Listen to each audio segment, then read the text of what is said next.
Ladies and gentlemen, we have a very special crossover edition of Locked On New York Rangers and Locked On Nashville Predators. We're going to be discussing Nashville's run to the Stanley Cup final under new Ranger coach Peter Laviolette. Also going to be talking about Peter Laviolette's track record with young players. All this and much, much more on today's episode of Locked On New York Rangers and Locked On Nashville Predators. You're Locked On the New York Rangers, your daily podcast on the New York Rangers. Part of the Locked On Podcast Network, your team every day.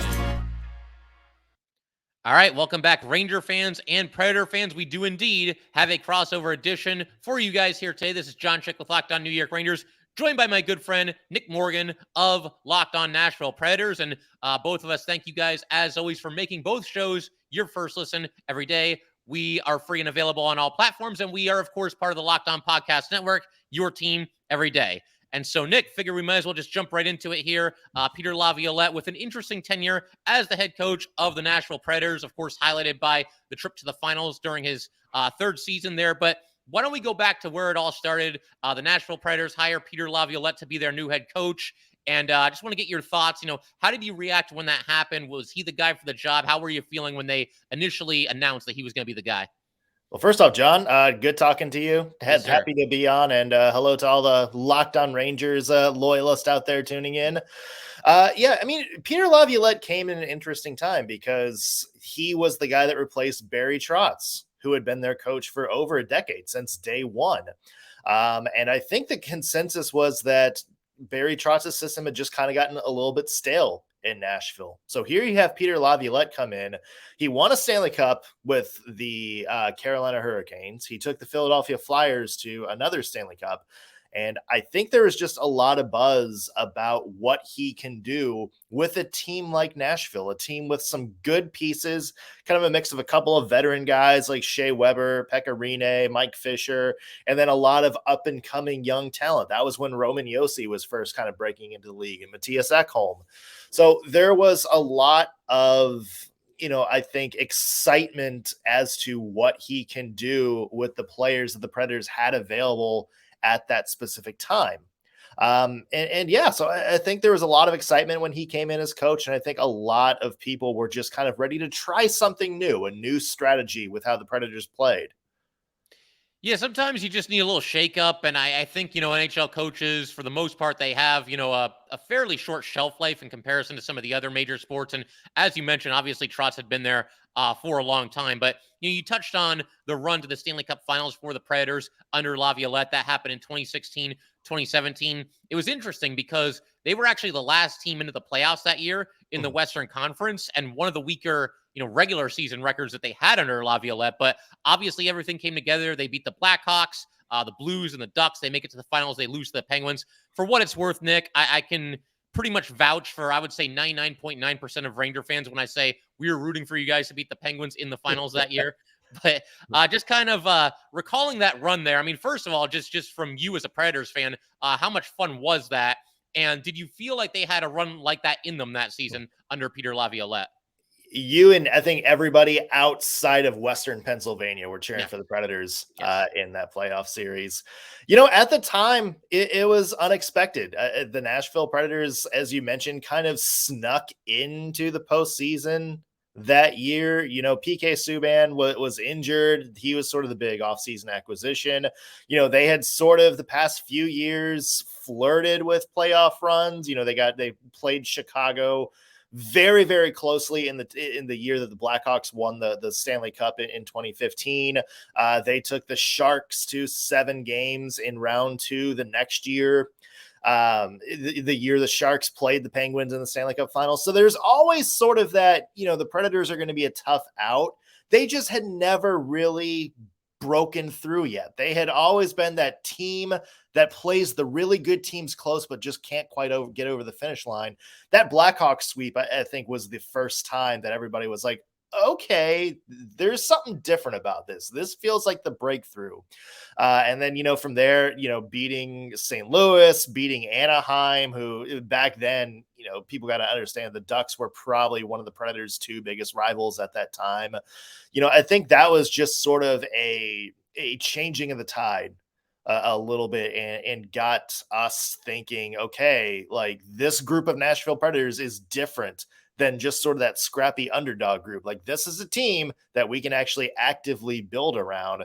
And it's funny because Peter Laviolette was a big part of that, but that expectation from that Stanley Cup Finals run is also kind of what led to Peter Laviolette's downfall as well.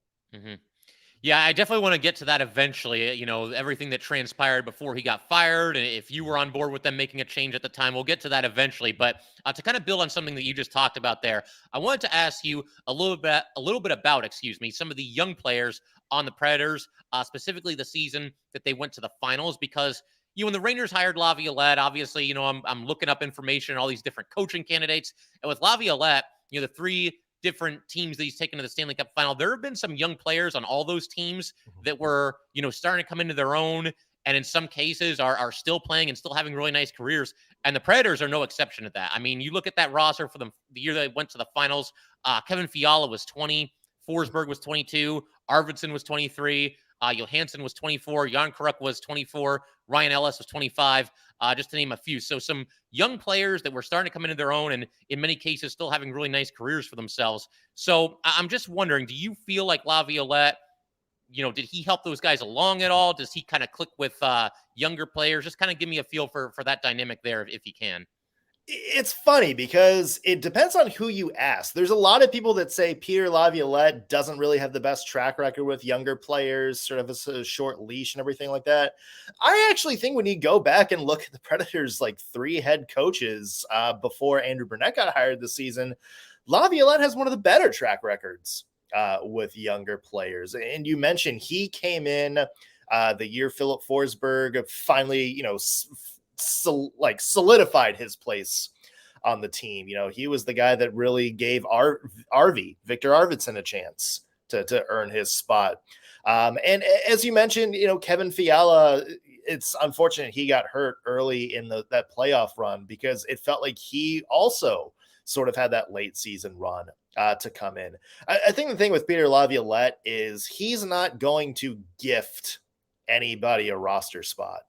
And I think maybe that was what soured some people in the Nashville Predators fan base is there's prospects that they thought should be playing, prospects that they thought should be playing a little bit better. And so a lot of people are like, oh, look at what Laviolette is doing to young players. They've hit their cap. They're not going to grow anymore, this and that. But then you go back and you mentioned Philip Forsberg. Who not only, broke into the team with Peter Laviolette, but wound up growing each year and growing into a consistent 30-goal scorer. Victor Arvidsson was another one I mentioned. Somebody like Matthias Ekholm went from sort of, a fringe depth defender to a solid part of the top 4. And yeah, there's some guys that year, like Colton Sissons came in and kind of shored up the bottom of the lineup. Kevin Fiala, we mentioned. Even like when the guys started getting hurt in the playoff run, you saw guys like Freddie Gaudreau come in and Pontus Aberg have really good runs that playoff season. So no, like Peter Laviolette's not going to be like, hey, there's this top prospect. We need to play him. Here's the number 2 spot on the second line. But he's not, if there's a player like that who's playing really well, who's on a roll, who's got something going, he's not afraid to be like, okay, you've just earned more ice time. And I think that to me is how Peter Laviolette handles the younger players. Yeah, I've kind of noticed that a little bit. I can remember there was a show on, I think it was HBO, the Road to the Winter Classic that they do every so often. I'm not even sure if the NHL still does it, but years ago, it was Rangers Flyers, and Laviolette was the coach of the Flyers, and he talked a lot about earning your next shift kind of thing. So it's good to know that he continued doing that with the Nashville Predators. One other question that I had here for sure that I definitely have to ask you about is, with Gerard Gallant as the head coach of the Rangers, obviously he kind of split the fan base a little bit. Some fans liked him, others really didn't. I'm appreciative for what he did when he was here. But one common complaint about Gallant from Ranger fans, I think, was that he was very trigger happy when it came to line combinations.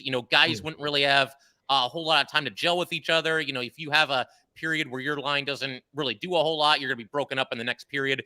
How's Laviolette in that regard? Will he give guys a chance to gel? Or if he's not liking what he's seeing, does he hit the scramble button? Yeah, if you don't like the constant line changes, you're gonna have to buckle in for Peter Laviolette a little bit, because that was sort of his reputation in Nashville, is just a little bit trigger happy. You'd have a line get going, and that'd be good. They'd be good for like a couple of games, and then it would be halfway through the second period, and you might be down 2-0 or something like that. And you would just have a completely different lineup from what you've had the past couple of games. And there's a couple of ways you can look at it. You can look at it and it's like, that's just a coach trying to fire up his team, like trying to get players who play well together in certain spots. Maybe, okay, this lineup we had against, Philadelphia, it worked against Philadelphia, might be different against New Jersey, who plays a little bit different or something like that. That might be something, to expect. The other way of looking at it is just, you can't get consistent chemistry. And I think towards the end of Laviolette's tenure in Nashville, that was sort of the biggest complaint, is that the lines shuffled so much and you had different players playing with different people that you can never really find who gels with who. So there's two ways to look at that, but yeah. And I don't know much about how he did things in Washington, but based on his tenure in Nashville, yeah, you're going to have to deal with a couple of random line changes here and there. Fair enough. I got a couple other questions about Laviolette, Nick, and again, thanks for joining, and we'll get to those in just a second, but we do have to let everybody know here that today's episode of Locked On New York Rangers and Locked On Nashville Predators is brought to you by Athletic Greens. I started taking AG1 about 15 months ago, and I gave it a try because I wanted a supplement that actually tastes great, and I wanted to see what all the hype was about. I drink it in the morning every day before I pretty much do anything. It gets me ready for the day, gets me ready for my full-time job, gets me ready to record episodes of Locked On New York Rangers, the whole 9 yards. AG1 is a foundational nutrition supplement that delivers comprehensive nutrients to support whole body health. AG1 replaces your multivitamin, probiotic, and more in one simple, drinkable habit. AG1 is raising the standard for quality in the supplement category. AG1 also helps you build your health foundation first. All great athletes have one thing in common: they take care of their bodies. And a huge part of that starts with optimizing whole body health. A lot of them also drink AG1, and that's why I'm a huge fan. With every daily serving, I'm setting myself up for success with 75 high-quality ingredients that give me key daily nutrients and support energy, focus, strength, and clarity. It's a micro habit that delivers macro benefits and helps just about everybody take great care of their health every day. If a comprehensive solution is what you need from your supplement routine, then try AG1 and get a free 1-year supply of vitamin D and 5 free travel packs with your first purchase. Go to drinkag1.com/NHL Network. That's drinkag1.com/NHL Network. Check it out. All right, and Nick and I would just like to once again thank everybody, as always, for making Locked On Rangers and Locked On Predators your first listen every day. We are free and available on all platforms, including YouTube. And so, Nick, to kind of just keep things rolling here with Laviolette, I wanted to, kind of fast forward to, basically the end of his tenure there. He gets fired about midway through, or not quite midway through, the 6th season of his tenure there in Nashville. And you mentioned this a little bit earlier in today's episode, where he almost kind of fell victim to his own success. The bar was set so high, and when he was fired, they were 19, 15, and 7. Did you see that move coming? Were there any whispers about it? And did you want it to happen, or would you have liked to have seen him get a chance to at least finish that final season there? Well, there are some I don't know about whispers like from the team or anything like that. It came out later that just, maybe they just needed to kind of shift the culture in the locker room a little bit, maybe a little bit different doing things. There was sort of that dreaded quote unquote, he lost the locker room talk going on. And, they just kind of needed a different voice there. So that's the only thing I would say in terms of whispers. There was obviously fans, I think, after the Dallas series the year before, where a lot of people were predicting the Preds to be kind of a dark horse to win the Stanley Cup. And the Preds, get stomped in the first round by, a division rival in Dallas. I think there's a lot of fans that had completely kind of soured on Laviolette then. But at the end of the day, I think we can kind of look back and just say the roster wasn't really great. Kyle Turris, the guy that they paid $6 million a year for 6 years, kind of wound up being a dud. You had some, younger players step in that, weren't a good fit, or, you made that giant trade, Kevin Fiala for Mikael Granlund, and that sort of wound up, biting them in the butt a little bit. And then, you had some regression from other players, a lot of injury problems. But, I think that was just a lot of people expecting the Nashville Predators to compete. They made the Stanley Cup in 2017, 2018, 2019, they won the Central Division. And there was a President's Trophy in there too. So I think a lot of people, after they added Matt Duchene in that offseason, a lot of people were saying, okay, the Predators need to be sort of the best team, in the Central Division, or at least one of them. Like, they need to be the team that makes the run. And the fact that they had kind of just played so uninspired, it looked like, line changes every day. And then you just kind of saw signs that maybe players weren't motivated as much, or, weren't really enjoying the game, so to speak. That's, I think at that point it was just, it felt like it was time to do something else. That makes sense. And I think it goes back to what we were talking about earlier with Barry Trotz, where sometimes you just need a shakeup, you need a new voice. And, these NHL coaches, they don't last forever. Honestly, 5.5 seasons is probably longer than most of them last. So, yeah, it's interesting to hear your perspective on that. Talking about Laviolette, you've mentioned a couple of the fun moments, the good moments while he was coach of the Predators. Is there anything that really stands out for you? A playoff series win, or anything it might be, a funny moment, anything with the Peter Laviolette era in Nashville there that you'll always look back really fondly on? Yeah. Well, I mean, I think from a hockey perspective, his entire run in that Stanley Cup, finals run was a masterclass. I mean, look, he lost Kevin Fiala. He lost Ryan Johansson. He played a lot of games in the Anaheim series without Mike Fisher. And, a lot of other players were coming in and out of the lineup just because of the pure amount of injuries and stuff that were going on. And he managed to piece a pretty good team together that made this run. Off the ice, there is one moment. I believe this was 2018 or something like that. It was like the day before Halloween. And Peter Laviolette comes out to the little media area with just this massive werewolf mask. I saw that, yeah. And says absolutely nothing. Just says, okay, do you guys have any questions? And just everybody's laughing, and he's saying, no, seriously, any questions?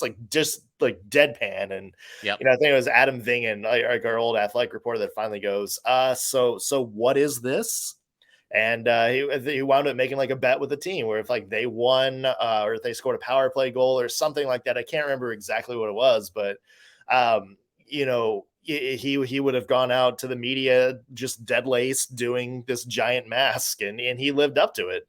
So yeah, I mean, for all the talk about Peter Laviolette and kind of being like a strict guy in the locker room, I think there's some lighter moments there where he's willing to have fun with his team a little bit.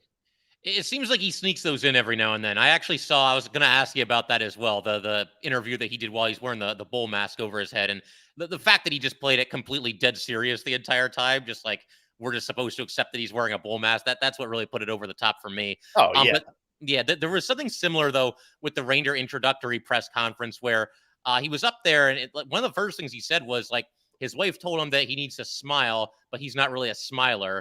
So I'm going to try. And then he did it. And it was just this weird, purposely awkward smile that he did there. And that got kind of a laugh too. So yeah, strict, but I guess he'll sneak a joke in there every once in a while. So that's good to know. Yeah. One other thing, last question about Laviolette. So it was an interesting situation because with the Rangers, obviously they're searching far and wide for their next coach and who's it going to be. And it felt like the two guys at the end who were most in the running, the two finalists, were Laviolette and also another former Nashville Predator head coach, and that was John Hines. And at that point, Ranger fans were kind of, Laviolette, I don't know, maybe this could work. He's not my favorite, but I guess he's had some success. Once those two kind of emerged as the two finalists, I think a lot more Ranger fans got on board with the idea of Laviolette being the head coach. And I'm not even convinced that wasn't the strategy by the Rangers. Get people more excited. But they go with Laviolette. Between the two of them, did the Rangers at least make the right decision as somebody who saw both of those coaches in action for a couple of years each? Oh, 100%. Yeah. Okay. Yeah. If you want to sell anybody on Peter Laviolette, have John Hines be okay. Here's plan B. Yep. Yeah. I got you. And I like John Hines as a person. Right. And I do think he did have some good moments as Nashville Predators head coach. But yeah, for what the Rangers are right now, I'm compelled to say that John Hines on the New York Rangers would have been an unmitigated disaster for you guys. Yeah, I mean, Hines eventually, I think he'll eventually get another shot. He had some initial success with the Devils. To your point, a decent season or two maybe with the Predators. But yeah, I think at that point between the two of them, I and most Ranger fans probably would have preferred Peter Laviolette. So, yep, Good that's call. what ends up happening. Yeah. And I figure in a second, Nick, we can kind of wrap up today's episode by talking a little bit about the offseason for both teams. Got a couple of questions to ask you about the Predators. They've made a couple of moves, and we'll do that in just a second.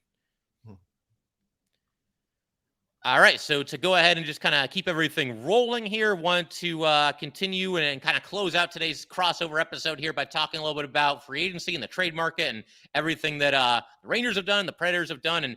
And Nick, I wanted to ask you first of all about Ryan McDonough. Obviously, he's a former, captain of the Rangers, two-time Cup winner with the Lightning, and just spent his first season rather, this past season with the Nashville Predators. How did he do in year one? My understanding toward the end of Tampa's tenure there, he was slowing down a little bit, but how did he do so far with the Predators? Yeah, that's another thing about Ryan McDonough is kind of depends on how you look at it.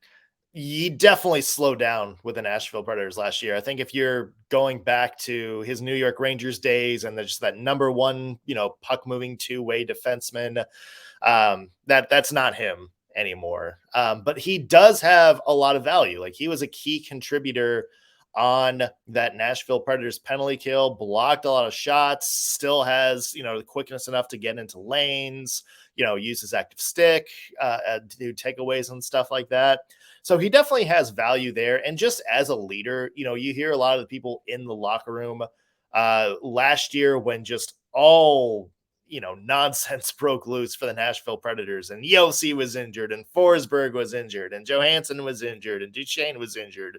People always talk about Ryan McDonough being one of the loudest voices to kind of step up and carry that team. And as we mentioned, disaster happened for the Nashville Predators at the end of last year, and they still almost made the playoffs. They were one game away from getting into the Stanley Cup playoffs. So you have to give somebody like Ryan McDonough credit for kind of steadying the ship, inspiring some of these younger out of nowhere players to step up and have really good end of the years. He's not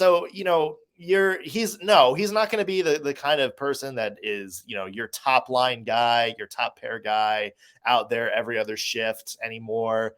But he's still, I think, a valuable piece of this Nashville Predators team. And I think the Predators certainly are going to build a lot of, sort of the leadership around him.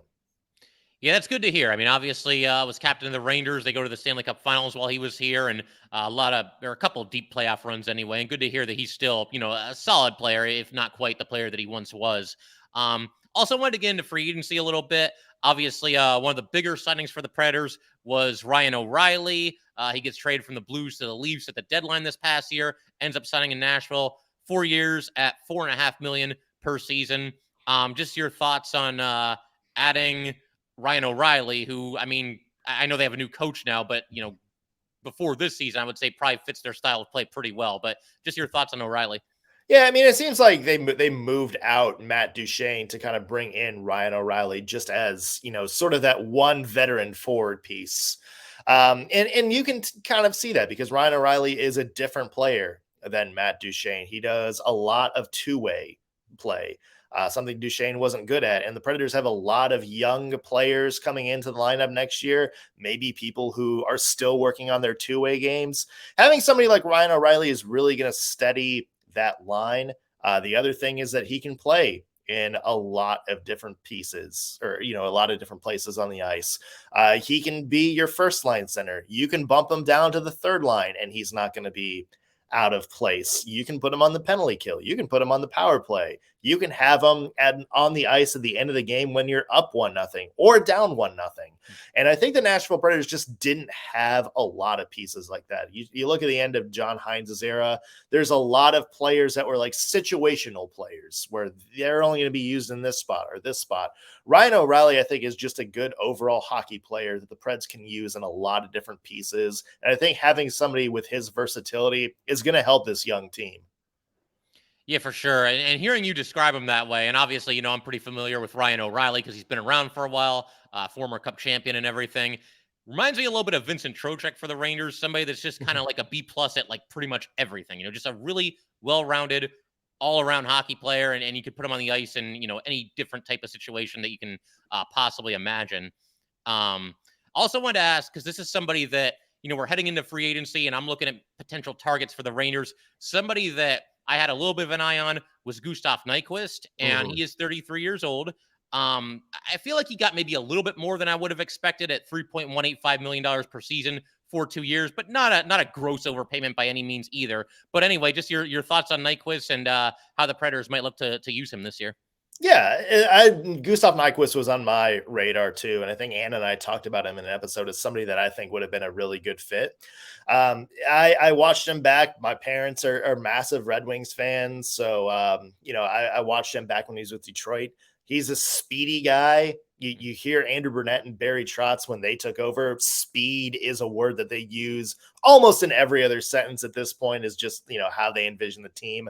Somebody like Nyquist, who, maybe he's, lost some of his game in his older age, but he's still got that speed that he's going to help, I think, open things up for some of the playmakers on the team. We're not looking at him to be like, a top line scorer or anything like that, but looking at the way he ended the year last year in Minnesota, after kind of a bad injury-plagued run with Columbus, him coming out in the playoffs and having a really good playoffs on a good team, I think that inspired people to be like, okay, he can still be, a 40 to 50 point guy and add some depth to this Nashville Predators lineup. So I like Nyquist's game a lot. I'm curious, John, about what the New York Rangers have done this offseason, because it kind of seemed like last year, getting Tarasenko, getting Patrick Kane, that it was sort of a load up year last year in the playoffs. And now obviously it doesn't look like those two guys are coming back. Rangers going bargain shopping with guys like, Jonathan Quick, guys like Blake Wheeler, our old buddy Nick Bonino coming in.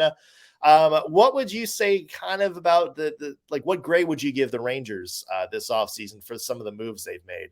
Yeah, I think you got to grade a little bit on a curve when you consider their overall lack of cap space, coming into the offseason this year. Everybody's got their favorites when you look at free agency and you see who's out there and, this guy could be a good fit and this guy could do this and that. But they signed, in the first 2 days of free agency, they signed, I want to say 10 total players. And I think the one making the most money is making like $825,000 per season. Now, obviously, some of those guys are going to start the season in the minors. But when you add, depth forwards, guys like Nick Bonino, who obviously contributed a lot to the Penguins winning 2 cups there and also to the Predators as well. That's a nice signing. I don't think they're looking for him to come in and be a superstar. They just want him to center the fourth line. Tyler Pitlick, I feel like maybe they see him as a little bit of a replacement for Tyler Mott if they can't re-sign him, which at this point, I'm not so sure that they're going to. Jonathan Quick, just a veteran backup. They had to go cheap as far as the backup goalie is concerned. And Blake Wheeler, to be able to get him for just $800,000 a year, just $25K over the minimum, that's pretty crazy. And I remember when he was first bought out by the Jets and, people were kind of chatting on social media. A couple of people even asked me, do you think Blake Wheeler could be a fit here? And I said, yeah, sure, but I just don't know that they're going to have the money to do it. And then free agency starts and I'm doing a live show. And that was the day, Nick, where Twitter was acting all weird and you couldn't get anything to load. Yeah. So I'm watching the live chat and people are telling me, oh, Blake Wheeler, 800K, Blake Wheeler, 800K. And I'm like, guys, if you're messing with me right now, I swear to God. And again, look, Blake Wheeler, we were talking about this off air a little bit too.